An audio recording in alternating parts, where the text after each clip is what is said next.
Abra sua Bíblia comigo, vamos continuar no Evangelho de João.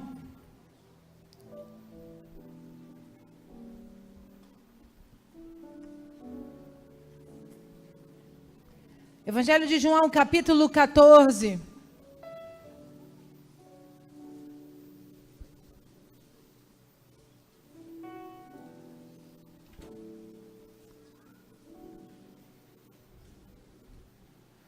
Vamos ler a partir do verso 16.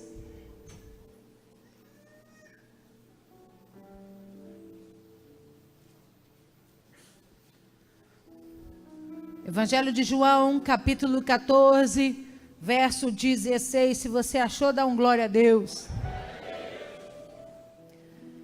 Diz assim o Senhor para nós essa noite: E eu rogarei ao Pai, e Ele vos dará outro Consolador, a fim de que esteja para sempre conosco. O Espírito da verdade, que o mundo não pode receber, porque não o vê, nem o conhece.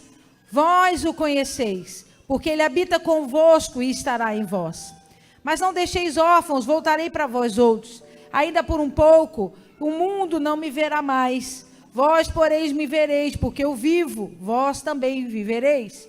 Naquele dia vos conhecereis que eu estou em meu Pai, e vós em mim, e eu em vós. Aquele que tem os meus mandamentos e os guarda, esse é o que me ama. Aquele que me ama será amado do meu Pai, e eu também o amarei e me manifestarei a ele. Disse-lhe Judas, não o Iscariotes: Da onde procede, Senhor, que estás para manifestar-nos a nós e não ao mundo? Respondeu Jesus: Se alguém me ama, guardará as minhas palavras, e meu Pai o amará, e viveremos para ele, e faremos nele morada. Quem não me ama não guarda as minhas palavras, e a palavra que estás ouvindo não é minha, mas do Pai que me enviou. Isso vos tenho dito, estando ainda convosco. Mas o Consolador, o Espírito Santo, a quem o Pai enviará em meu nome, esse vos ensinará todas as coisas, e vos fará lembrar de tudo o que vos tenho dito. Deixe-vos a paz, a minha paz vos dou. Não o dou como o mundo. Não se turbe o vosso coração, nem se atemorize. Amém? Feche os seus olhos, abaixe a sua cabeça. Poderoso Deus, em nome de Jesus, essa é a tua santa palavra. Nós estamos reunidos essa noite para adorar o teu nome, para render-te graças, mas também, Senhor, para ouvir falar de ti.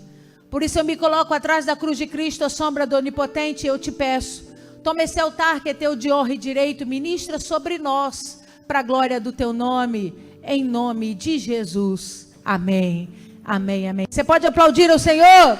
A Ele a honra, a glória e o louvor para sempre, aleluia. O capítulo 14 do Evangelho de João não é um capítulo fácil, não é um capítulo onde Jesus teve facilidade de passar aos seus discípulos, porque nunca é fácil ensinar algo que ainda ninguém nunca viu. O capítulo 14 relata toda a experiência de uma grande transformação, de uma ação poderosa que viria na terra após a ressurreição de Cristo. E Cristo, com toda a sabedoria do mundo, tenta ensinar os seus discípulos que esse tempo passaria, que esse tempo viria sobre eles e que eles precisavam estar preparados para isso. E ele então começa a narrar para eles: virá o tempo em que eu não estarei mais convosco, e que vocês precisam entender que eu e o Pai somos um. Um discurso que para nós um pouco confuso, mas se nós entrarmos na cabeça, na mente dos judeus, entenderemos. Todo respeito a nível de religião do judeu é em função de Deus o Pai. Tudo é devotado a Deus o Pai. Quando Jesus o tempo todo diz: não se preocupem, eu e o Pai somos um, ele estava assegurando aos discípulos que ele estava cumprindo o propósito de Deus, que Deus estava de acordo com as suas ações e que nada em Cristo seria desaprovado pelo Senhor. Você está me alcançando? Diga amém. Então presta atenção em mim. Então, ele tem o desafio de ensinar a eles a se prepararem para essa mudança. se prepararem para esse novo tempo que está por vir. Então ele começa a narrar: eu vou ter que ir embora, mas não vou morrer. Não vou estar no mundo, mas não vou morrer. Eu estarei vivo no meio de vós. Metáforas, onde ele queria dizer o tempo todo: algumas coisas vão acontecer, mas creiam. Nada vai mudar, nada vai sair do propósito do coração do Pai. Nada vai sair de dentro daquilo que o Pai planejou. Talvez em algum determinado momento vocês me procurem e não vão me achar, porque eu não estarei mais em carne e osso, andando sobre a terra. Mas a verdade é, nunca os abandonarei, sempre estarei convosco, porque viverei e viverei por toda a eternidade. O discurso não é fácil. Quem um dia na terra experimentou ou passou pela experiência de morrer, ressuscitar e voltar para cumprir propósitos maiores e poderosos de Deus sobre a terra, o discurso era único, o discurso era diferenciado, não era fácil de entender. É por isso que quando lemos o capítulo 14, parece algumas vezes que Jesus está sendo redundante, repetindo várias vezes as mesmas expressões. Todo pai conhece o filho, amém? E assim como eu estou aqui do altar ministrando sobre você, eu vejo a sua cara. E quando você fica assim, ó, eu sei que você não está alcançando o que eu estou dizendo. E como aquele que tem cuidado com a palavra, qual é o meu papel? Repetir com calma, dar outro exemplo, explicar de outra forma. Foi exatamente isso que Jesus fez no capítulo 14. Quando ele observa que as perguntas que Judas fez, que os outros discípulos fizeram, eram perguntas completamente diferentes da narração que ele estava dizendo. Ele sabia que eles não estavam alcançando a grandeza daquele momento. A primeira coisa que eu quero dizer para você na autoridade do nome de Jesus é: Deus sabe da nossa dificuldade, Deus entende a nossa dificuldade de compreender as coisas espirituais. É por isso que a Bíblia o tempo todo diz que só discerne as coisas espirituais aqueles que estão no Espírito. Porque se você não estiver na mesma dimensão, se você não estiver com a mente trabalhada para isso, vão parecer histórias mirabolantes sem propósito. Então Jesus começa a incentivá-los a desenvolver o pensamento, abrir a mente para entender que muitas coisas acontecem fora da vida cotidiana e normal que nós temos. Você acredita nisso? Você acredita que hoje, ao acordar, ao levantar da sua casa, anjos já tinham guerreado, situações já tinham acontecido, Deus já tinha dado livramentos a alguns, Deus já tinha recolhido alguns para o seio do Pai. Coisas acontecem sem que esteja debaixo do nosso controle. E nós precisamos entender isso. Vira para esse irmão que está ao seu lado e diga para ele: desculpa, o mundo não gira ao redor do seu umbigo. Porque nós costumamos acreditar que a vida é tudo aquilo que eu domino. A vida é tudo aquilo que eu acredito e que eu entendo. Tudo que acontece fora do meu mundinho não tem parte comigo. É inalcançável, é inatingível. Não é verdade. O que Jesus estava tentando fazer com aqueles discípulos é levá-los à mente, à expansão da mente, à compreensão de algo poderoso que iria acontecer sobre a terra. Mas não tem como explicar o Espírito se não for de forma espiritual. Não tem como fazê-los entender grandezas espirituais se Jesus não entrasse com essa conotação. Então é lógico que ele tem dificuldade, é lógico que a mente dos discípulos é carnal, é humana, eles estão preocupados com hoje. Olha a pergunta do Judas. Da onde, versículo 22, da onde procede, Senhor, que estás para manifestar-te a nós e não o mundo? Jesus estava falando para ele de coisas poderosas, do poder do Espírito que viria substituí-lo naquele momento. E ele está dizendo: mas como nós vamos compreender essa manifestação? É aqui da terra, não é da terra. Jesus percebe que são dificuldades normais de pessoas que estão presas às coisas dessa terra. Então deixa eu falar uma coisa para você nessa noite, na autoridade do nome de Jesus. Muitas vezes os seus questionamentos para Deus são baseados nas suas questões. Os seus questionamentos para Deus são baseados no seu mundinho. E Deus às vezes está querendo conversar, Deus às vezes está querendo te guiar para coisas poderosas e maiores, mas você só enxerga o que está ao teu redor. É por isso que às vezes você diz assim para Deus: por que o Senhor deixou isso acontecer comigo? Olha você olhando para o seu espaço terrestre. Por que o Senhor permitiu que isso acontecesse comigo? Quando ao invés dessa pergunta, você deveria fazer o Senhor: qual é a sua sabedoria? Qual é a sua soberania? Onde o Senhor quer me levar? Que tipo de ensinamento o Senhor quer trazer para mim? Deus não fecha uma porta desnecessariamente. Todo o trabalho que Ele tem, tanto de fechar ou de abrir, é para nos ensinar, para trabalhar em nós coisas grandes e poderosas. Mas você precisa aprender a desapegar. Desapegar da rotina, desapegar do seu mundinho, desapegar das coisas e preocupações que tomam conta da sua mente. Jesus começa um discurso em João 14, querendo dizer para eles: eu preciso preparar a mente de vocês, porque algo formidável vai acontecer. Mas se vocês não alcançarem isso, vocês serão eternamente escravos das coisas dessa terra. Vocês serão eternamente escravos das suas emoções, dos seus pensamentos, das rotinas dessa terra. E nessa noite, eu vim fazer o papel que Jesus fez naquele dia com os discípulos. O discurso é difícil de alcançar, mas é necessário. Porque você não pode desejar passar nessa vida sem ter uma experiência poderosa com aquilo que Deus derramou sobre você. Você não pode passar a sua vida sem experimentar da porção poderosa que vem do Espírito, que é do céu, para a minha vida e para a sua vida. Porque você fica preso às coisas e razões dessa terra. Observe as Escrituras. Vamos ler o versículo que eu escolhi, o versículo 16.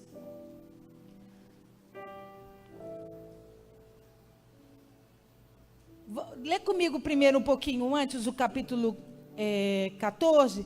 Vamos ler o verso 4. Jesus ainda dizendo: e vós sabeis o caminho para onde eu vou? Disse-lhe Tomé: Senhor, não sabemos para onde vais, como saber o caminho? Olha, quantas vezes Jesus esteve com eles e disse: eu sou filho de Deus, eu vim do Pai e vou para o Pai, eu vim cumprir o propósito do Pai, eu vim exercer a vontade do Pai, eu vim estabelecer o propósito do Pai. Ele diz: vocês sabem qual é o caminho, vocês sabem qual é a função, o propósito. Aí olha o Tomé, tinha que ser o Tomé, né? Senhor, não sabemos para onde vais. E ele não fala por ele, ele bota todo mundo no bolo. E é exatamente o que você faz com Deus. Ninguém entende, Senhor, o que você está fazendo. Como assim?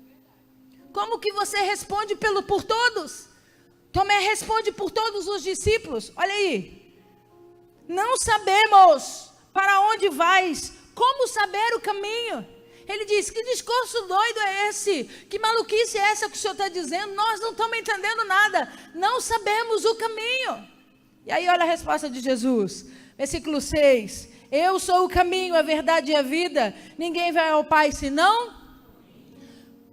Ele dá 3 citações na Bíblia para nós. Eu sou o caminho, a verdade e a vida. Ninguém chega ao Pai senão por mim. Mas para nós, uma metáfora, para eles, uma realidade. Caminho, verdade e a vida era o nome das 3 portas que separavam toda a parte do templo. A primeira parte do átrio, que ligava a parte do átrio ao santo lugar, chamava caminho. A porta que dava entrada ao santo lugar chamava verdade. E a porta que dava entrada ao santo dos santos chamava vida. Então Jesus disse para eles: eu sou a porta.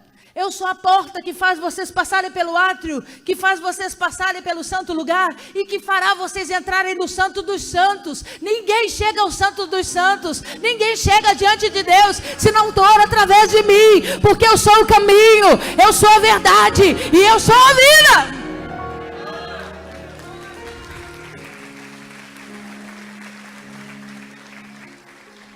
Ninguém passa, vocês conhecem a história, ninguém passa por essas portas.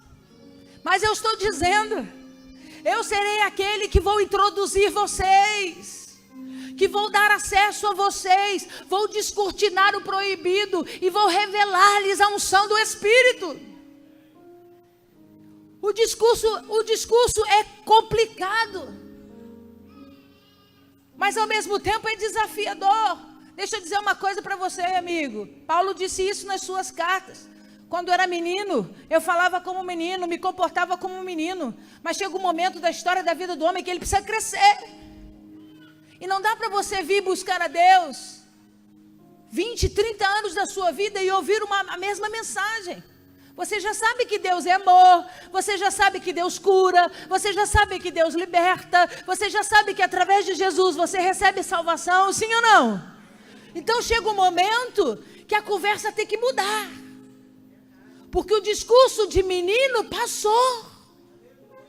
O discurso que vinha para responder perguntas naturais e físicas passou.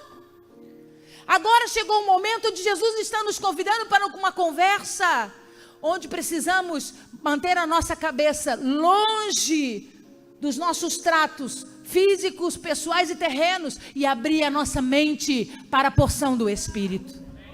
Vira para esse irmão que está ao seu lado e diga para ele: você pode viver nessa terra 90 anos, 100 anos, até 120 anos, mas a sua mente precisa estar pronta para viver no Espírito em toda a eternidade. Você entendeu o que eu disse? Você passa a vida toda aprendendo coisas como viver aqui. É por isso que o seu filho cresce, você diz para ele: você não anda, você não sai de noite, tarde, você tem perigo na rua, você pode ser assaltado, alguma coisa pode acontecer. Você, mãe, pai de menina, você diz: você não dá conversa para qualquer estranho na rua não, hein? Você não bebe nada que te derem. Você vê a garrafa de água sendo aberta na sua frente. Você não faz isso? Você não dá instruções de livramento, de cuidado, de ajuda aos seus filhos? Nós passamos a vida toda nos instruindo para aprendermos a andar nesse mundo, para vivermos de uma forma melhor nesse mundo. O problema é que Jesus está o tempo todo nos sinalizando que Ele precisa nos preparar para uma vida vindoura, uma vida de eternidade. E você precisa começar a se identificar, você precisa começar a entender os segredos que misturam o mundo espiritual. Senão você vai passar 80, 100 anos da sua vida falando de coisas dessa terra. E João 14, Jesus estava dizendo: eu vim preparar vocês para um grande acontecimento. Eu vim preparar vocês para um grande mover do Espírito. Não é dessa terra, não faz parte da sua cabeça, vem do Pai, é poderoso e você precisa estar atento para perceber essas coisas. Você está alcançando o que eu estou dizendo? Então agora sim, vamos lá no versículo 16.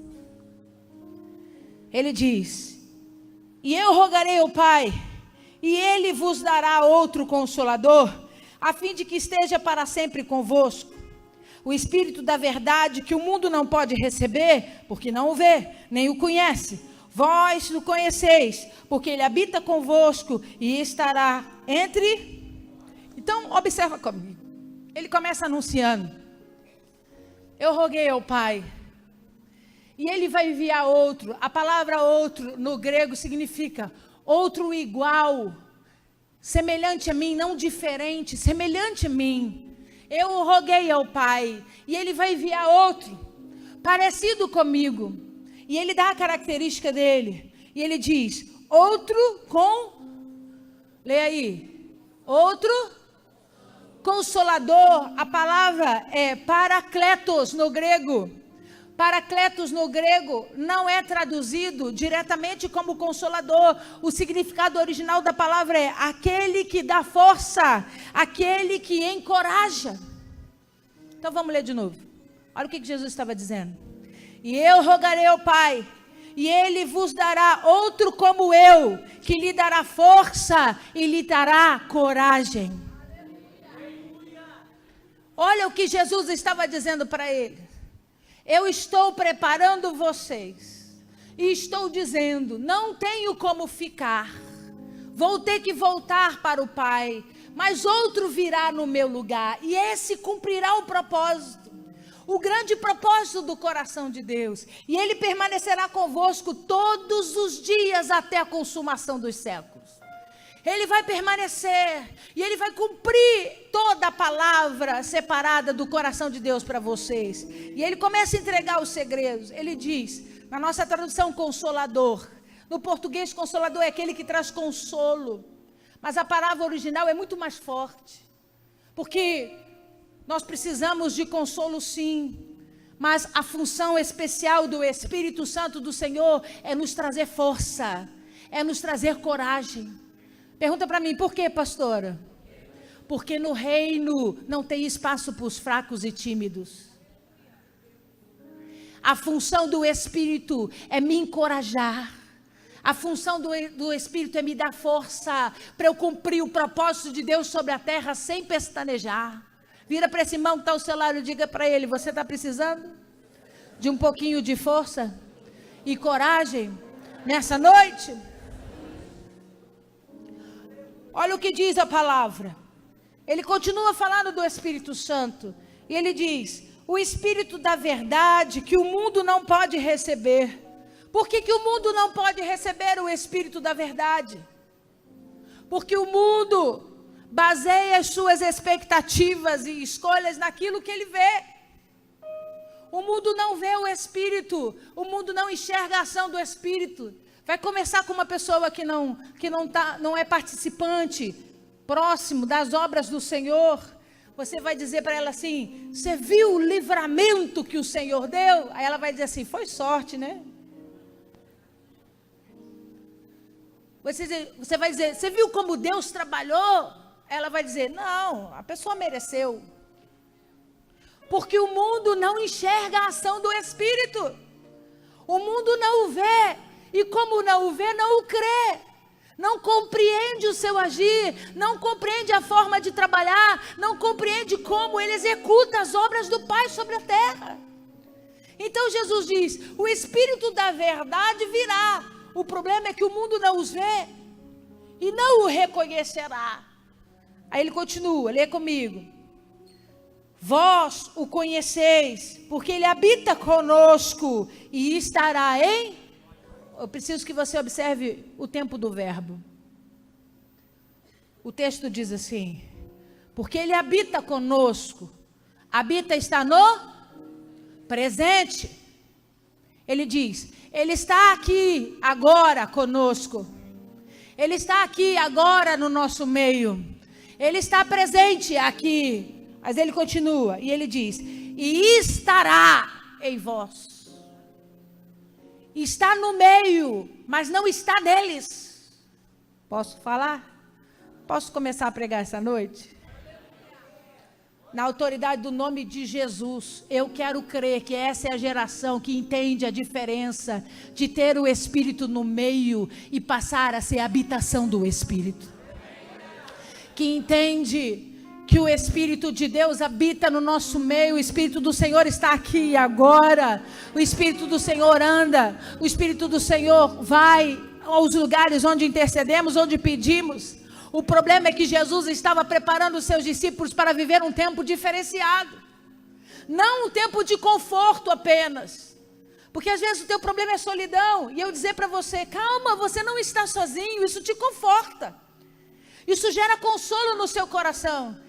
Eu digo para você, você diz assim, mas eu me sinto tão sozinho, me sinto solitário, pastor, e eu digo para você, calma, o Espírito Santo está aqui, você não está sozinho.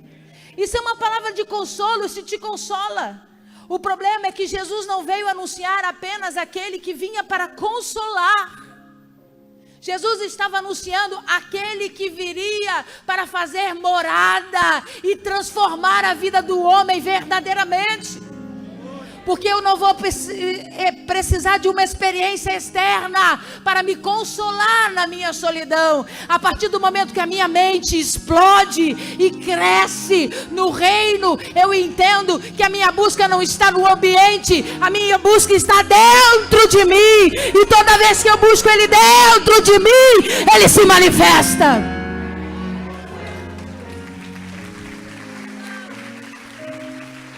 Ele habita em nós. Mas ele estará conosco em breve. Essa é a anunciação que ele faz. Lê comigo o versículo 25. Ele diz assim: isso vos tenho dito, estando ainda convosco, mas aquele que te dá força, aquele que te encoraja, o Espírito Santo, a quem o Pai enviará em meu nome, esse vos ensinará todas as coisas e vos fará lembrar de tudo o que eu vos tenho. Ai, ai, ai. Quando eu passo a ter entendimento que, na medida que eu aceito esse momento, esse crescimento espiritual na minha vida, eu deixo de ser dependente de coisas e pessoas, e passo não mais buscar o Espírito no ambiente, mas buscá-lo dentro de mim. Ele diz assim: você será confortado, você receberá força e coragem de uma forma completamente diferente das pessoas naturais. E ele diz: e a função desse Espírito que virá sobre você terá a responsabilidade, ele diz aí, de te ensinar todas as coisas. Sabe qual que é o maior problema da igreja hoje? Ela se torna dependente de convicções e ensinamentos humanos. É por isso que aparece uma opção de prego aí, falando uma opção de heresia, uma opção de gente boba vai atrás. Por quê? Porque não tem o Espírito da verdade dentro deles, que tem autoridade e poder para lhe revelar todas as coisas. Ele tem a responsabilidade de lhe revelar todas as coisas. E Jesus diz mais, lê aí. E ele diz: e vos fará lembrar de tudo que eu vos tenho. Quem alimenta a tua alma de palavras fixadas no Evangelho, na verdade, no conhecimento de Cristo, na revelação de Cristo, é a pessoa do Espírito Santo. É a pessoa do Espírito Santo que te lembra, no momento da tua dificuldade, ele diz para você: lembra quando Jesus passou por esse momento, lembra quando Jesus passou por esse momento de tribulação, olha como ele fez, olha o que aconteceu, olha como ele terminou. O Espírito traz essa responsabilidade sobre ele.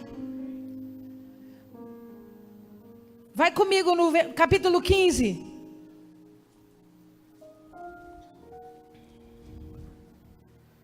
Verso 26. Ele usa o mesmo termo, paracleto, em grego, que é traduzido no português como consolador. 26, ele diz: quando porém vier aquele que te traz força, aquele que te traz coragem, que eu vos enviarei da parte do Pai, o Espírito da verdade que dele procede, este dará testemunho de.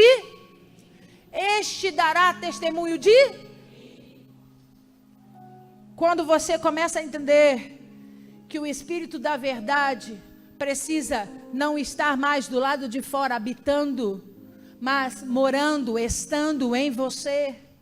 Cristo diz: aquele que veio para cumprir esse propósito, ele tem, além de funções poderosas de te ensinar, de te lembrar coisas, ele tem a função, está escrito aí, no versículo 26, tem a função de dar testemunho de Cristo. É por isso que quando você está cheio da presença do Espírito Santo, o Espírito Santo fala com você: será que é isso que Cristo faria? Será que é isso que Cristo tomaria por decisão? Será que essa seria a vida que Cristo ia escolher? Será que Cristo iria provar? Porque Ele é responsável por dar testemunho da vida de Cristo na minha vida e na sua vida. Pastora, o que a senhora quer dizer com isso? Eu quero dizer que o capítulo 14 de João é um texto desafiador, porque precisa incutir na minha mente e na sua mente que Deus determinou um tempo onde aprenderíamos a caminhar sozinhos, com o auxílio direto da pessoa do Espírito Santo, onde nós poderíamos viver e vencer as nossas guerras, os nossos momentos de dificuldade, porque Ele nos daria poder para isso. Posso falar? Hoje, as pessoas do mundo estão morrendo, se suicidando e com depressão, não é por ataque do diabo, é pela ausência do Espírito Santo. Por quê, pastora? Porque se o Espírito Santo habita, se o Espírito Santo passa a estar em você, Ele te dá força, Ele te dá coragem, Ele te dá ânimo, Ele que diz, levanta dessa cama, Ele diz, para com isso, eu estou do teu lado, nada será empecilho para você, levanta-te, Deus tem obra para fazer na tua vida, Deus tem coisas para realizar em você, não pode se afligir, 1000 cairão ao teu lado, 10.000 à tua direita, mas você não será atingido.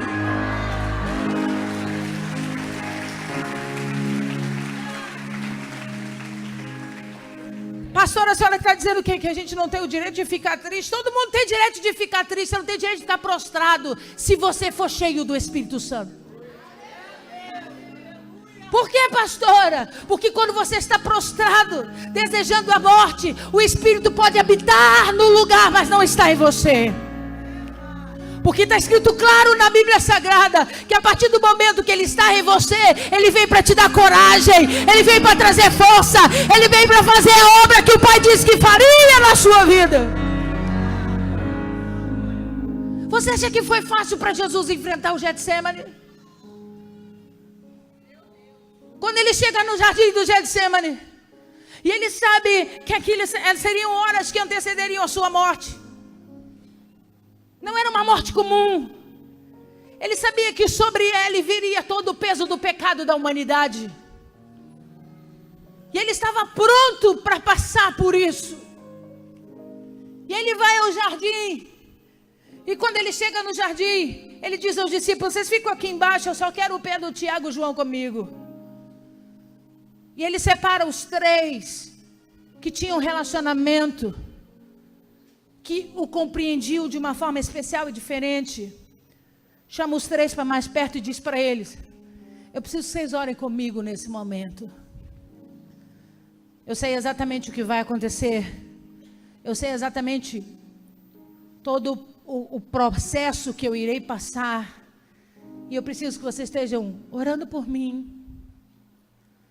E a Bíblia diz que ele se destaca daqueles 3 e se prostra.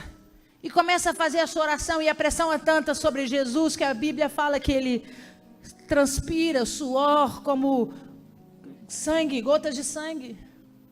E os médicos dizem que isso só acontece sobre uma pessoa quando ela está debaixo de uma tensão muito grande. Ali era um homem carnal que precisava morrer. Ele, como divindade, não precisava, mas como o homem se fez homem para morrer por mim e por você.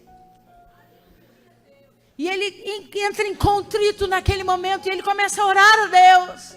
Ele diz, esse momento está escrito desde a época do Éden. Quando o Senhor prometeu que de uma mulher viria aquele com autoridade e poder para pisar na cabeça da serpente. E esse alguém sou eu. Eu vim para cumprir essa obra. Eu vim para fazer esse propósito. Mas eu sei que existe o peso da realidade, da responsabilidade. Ele ora naquele momento ao Pai. E aí ele levanta para orar os amigos. Cadê os amigos? Cadê os amigos? Dormindo. Se fosse você, no primeiro momento que você voltou e achou os 3, os parceiros, não estou falando de gente próxima não, estou falando dos amigos, dos parceiros.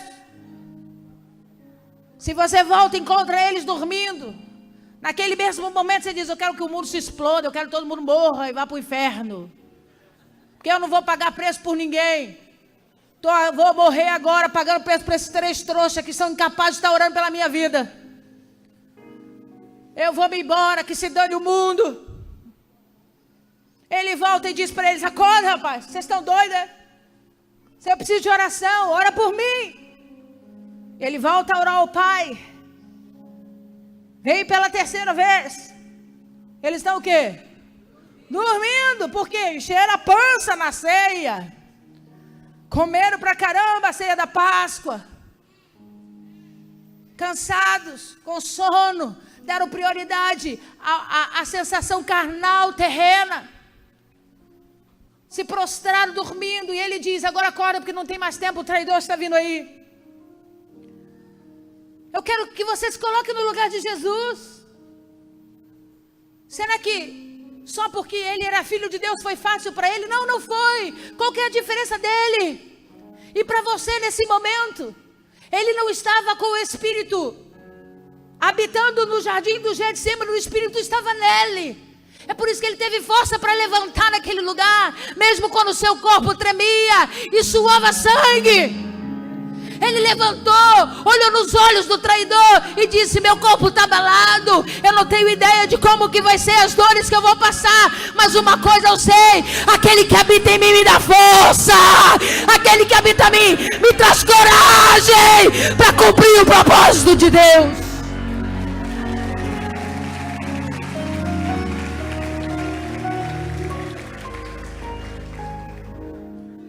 E aí eu vejo um bando de gente que passa por decepção amorosa, quer morrer. Eu não estou diminuindo a sua dor não, varão. Eu só estou arregalando bem o canto branco do seu olho, para você entender que o mundo não acaba quando a gente perde alguém que a gente gosta. O mundo acaba quando a gente entrega a nossa alma para o diabo fazer dela o que ele quiser. Eu vejo um bando de gente tão desmotivado, pastora. Ai, não tenho vontade de nada. Ora, porque o diabo está furioso. Não, amigo, o diabo não está furioso, não. Está faltando o Espírito Santo aí. O diabo não está nem preocupado com você, porque você mesmo se abateu, você mesmo se colocou no banco, você mesmo parou de fazer a obra, você mesmo está desanimado, você mesmo não quer nada, não quer nada, não quer nada. O diabo não tem trabalho nenhum com você. Deus está olhando e dizendo: parece que eu estou naquela conversa de João capítulo 14. Eu falo, eles não entendem. Parece que eu estou na conversa de João capítulo 14, onde eu tento o tempo todo dizer para eles: eu gerei vocês para terem experiências poderosas, eu gerei vocês para experimentarem coisas poderosas em Deus, mas vocês não conseguem largar a rotina dessa terra. Vocês são presos às emoções, vocês são presos aos achismos, vocês são presos às suas vontades. Ei, amigo, quando o Espírito entrar em você, estiver habitando em você, deixa de uma vez por todas ele governar a sua vida.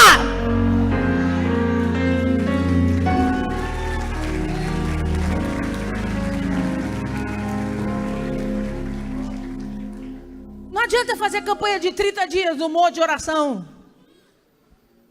Por quê, pastor? Porque você vai estar orando e o Espírito vai estar no ambiente, habitará no meio de vós. Deus precisa que você tome a decisão de dizer: faz morada aqui, ó. Porque só tem um jeito de vencer o mundo, é vencendo o mundo como Jesus venceu. Por isso que ele diz: não tenham medo, não se atemorize, eu venci o mundo por vocês. O que ele estava querendo dizer? Eu não sou super-homem, eu não sou Mulher Maravilha, mas entenda, eu passei a desenvolver uma vida onde o Espírito habita em mim, e toda vez que eu preciso, ele se manifesta. Toda vez que eu preciso que ele fale, ele fala. Toda vez que eu me sinto sozinho, ele vem, porque ele me dá força, ele me dá coragem, ele me põe de pé.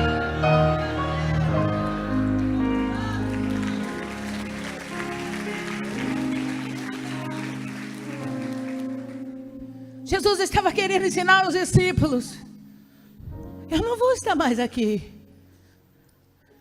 E o fato de vocês não me virem mais não pode trazer desmotivação ao seu coração. Você precisa entender: eu fui, mas outro veio. E outro ocupará o meu lugar e fará as obras. E Jesus disse assim: isso precisa acontecer, para que vocês possam experimentar obras ainda maiores que as minhas. Mas a gente não consegue abrir mão. A gente prefere ficar preso àquilo que a gente já conhece.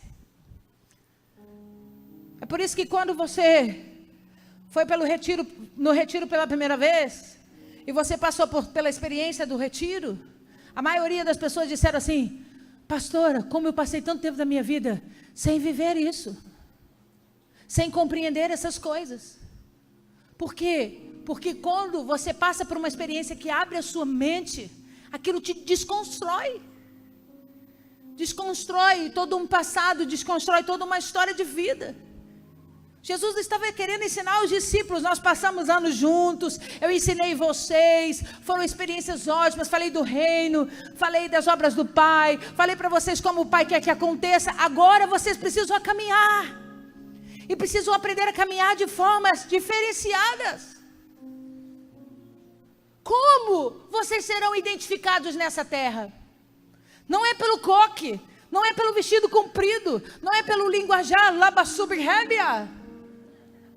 Como que vocês serão reconhecidos como a minha noiva, como a minha igreja, quando o homem puder olhar para você e ver o Espírito em vós, te dando força, te dando coragem, te ensinando de Jesus, te lembrando de Jesus, trazendo à sua memória aquilo que realmente pode te dar esperança. É olhar para a minha vida e a sua vida. Você viu, amigo? O trem passou lá. Mas você viu a reação dela? Você viu a reação dele? A dor estava estampada no seu rosto. Mas, amigo, o Espírito estava falando ali. O choro pode durar uma noite. Uma noite. Por quê? Porque quando você é cheio do Espírito, Ele te dá palavras de esperança, Ele enche o seu coração de fé, Ele que te motiva e diz: amanhã novo dia, começa tudo de novo, tem uma porta aberta diante de você, Deus vai fazer essa obra, Deus vai cumprir esse propósito, nada vai ficar sem ser julgado diante de Deus. Levanta, sorria e viva a experiência que o céu tem para você.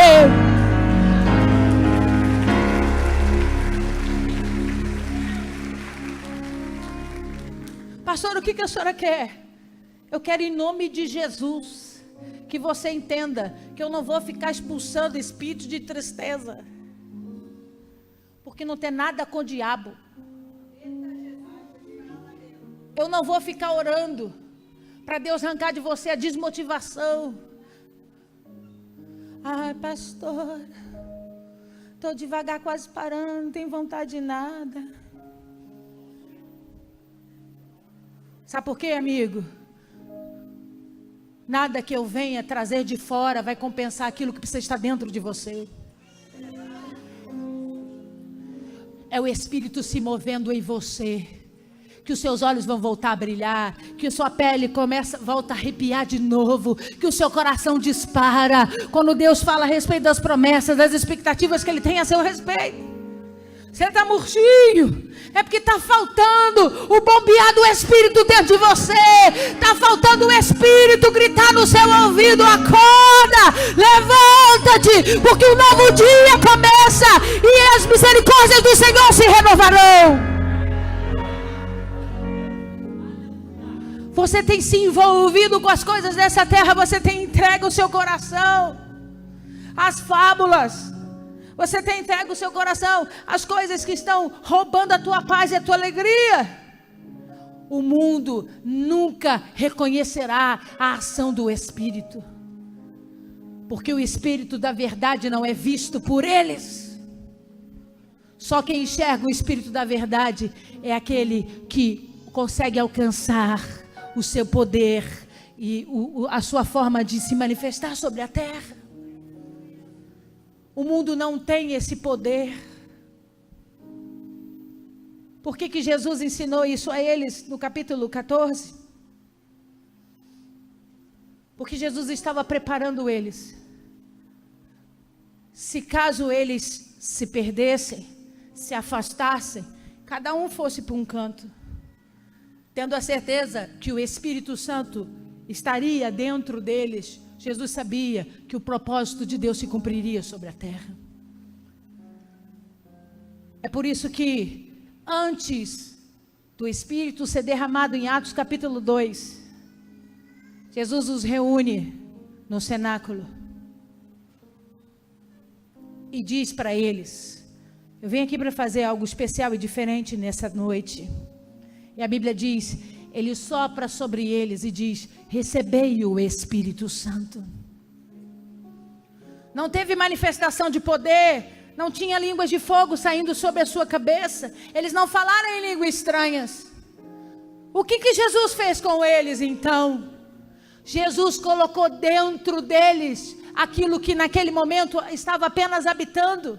Porque ele sabia que eles precisavam do Espírito que dá direção, eles precisavam do Espírito que dá força, eles precisariam do Espírito que dá ânimo para conseguir vencer os dias maus. Jesus os prepara primeiro. Oh amigo, em nome de Jesus, Deus está tentando desde o primeiro dia que você entregou a sua vida a Cristo, a te preparar para você não enfrentar as tuas lutas do jeito que você está enfrentando hoje. Jesus tem inspirado a palavra, Jesus tem incitado você a se promover e a buscar a presença do Espírito Santo, para não viver nesse mundo, mas estar nesse mundo rodeado da unção e do poder do Espírito Santo, porque só desse jeito você vence, só desse jeito você consegue dar as viravoltas para ter uma vida completamente diferente.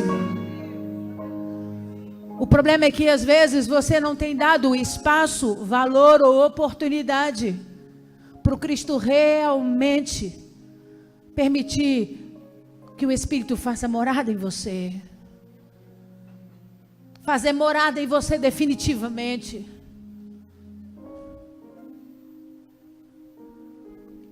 As pessoas olham para mim, eu desse tamanho todo, 1,85 m de altura. Eu imponho respeito, pelo menos eu tento. E as pessoas dizem assim, nossa pastora, a senhora é uma mulher forte. Não, amigo, a minha natureza carnal não é forte. Eu sinto dores, eu choro, eu me decepciono, eu me magoo. A diferença que eu aprendi, que eu posso derramar as minhas lágrimas de descontentamento, de tristeza, de raiva, de ódio por um dia. Porque à medida que o Espírito habita em mim, ele fica ali, ó, me enchendo. E o tempo todo que a lágrima está caindo, ele fica assim, ó, vai passar, vai, continua, porque tem coisa boa vindo por aí. Não olha para a direita, não olha para a esquerda, segue firmemente o autor e o consumador da tua fé, porque ele fará diferença na sua vida.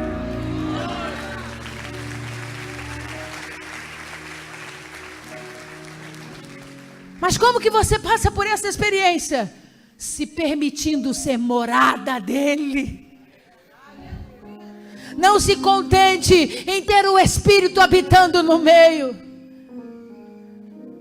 Quando a gente participava da Eucaristia, a gente fazia uma oração, uma reza lá, e a gente ficava repetindo, ele está no meio de nós. Quantos faziam isso? Corações ao alto. Nosso coração está em Deus. Você não fazia isso? Aí repetia, ele está no meio de nós. Pois é, amigo, essa fase tem que pular. Saber que ele está no meio de nós já sabemos. Eu não quero mais ele no meio de nós, eu quero dentro de mim. Porque ele é bem-vindo no nosso meio, mas se ele estiver em mim, eu tenho certeza que eu não estou sozinho. Eu tenho certeza que a palavra do Pai virá sobre a minha vida. Eu tenho certeza que ele me dá força, ele me dá coragem. Ele me lembrará os testemunhos de Jesus.